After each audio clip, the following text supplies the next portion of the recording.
Here we've got Ruby, who's been extremely good, and Shane, our Hi. company vet. So yeah, just a quick mention about ticks. Ticks are a common cause of skin problems in horses in this part of New Zealand, particularly in the warmer parts of New Zealand, over the warmer months of the year. And ticks usually manifest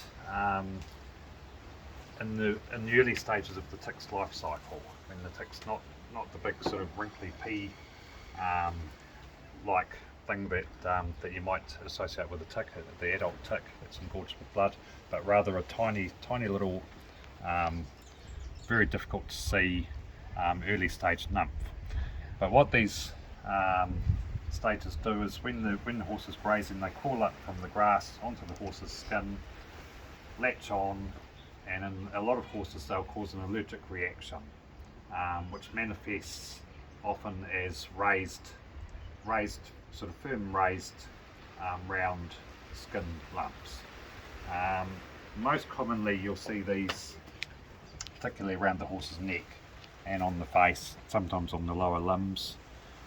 To distinguish this, or to confirm that these lumps are due to ticks rather than something else, what I do is I isolate the lumps. Ruby hasn't got any of these lumps, but if we can pretend that there's some lumps here, I run, just peel the hair back over the top of the lump, and what I'm looking for is the tiny little tick,